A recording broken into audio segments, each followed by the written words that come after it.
इस news के प्रायोजक है Umama fashion Bijapur base Solapur. अयोध्येत प्रभू श्रीरामाचं भव्य असे मंदिर उभारले गेले आहे। या मंदिराचं बांधकाम अद्याप पूर्ण झालेलं नाहीये। असे असताना मंदिरात प्राणप्रतिष्ठा करण्यास अनेकांनी विरोध केलाय। येत्या 22 जानेवारीला राम मंदिराचं उद्घाटन होणार आहे। या कार्यक्रमाचं महाराष्ट्रातील दिग्गजांना या कार्यक्रमाचं निमंत्रण देण्यात आलं आहे।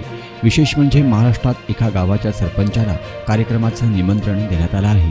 हिवरे बाजार गावचे सरपंच पोपटराव पवार यांना अयोध्येतील राम मंदिर प्राण प्रतिष्ठेपणेचे निमंत्रण देण्यात आले आहे। तसेच ज्येष्ठ समाजसेवक अण्णा हजारे यांना देखील या सोहळ्यासाठी निमंत्रित करण्यात आलं आहे। रेडीमेड कापड क्षेत्रात अग्रेसर असलेलं एकमेव नाव म्हणजे उमामा कलेक्शन। बच्चों से लेके बड़ों तक एक ही चॉइस उमामा फैशन। आमच्या इथे gents T shirts, trousers, shirts, pants, jackets आदी व्हरायटीज उपलब्ध। तसेच दिवाळी, होळी, रमजान ईद, बकरी ईद, आंबेडकर जयंतीचीही शॉपिंग करा। आमच्या ग्राहकांच्या उत्स्फूर्त प्रतिसादानंतर उमामा फॅशन मक्का मस्जिद शेजारी बीजापुर वेस्ट सोलापूर। संपर्क 99 21 03 70 94।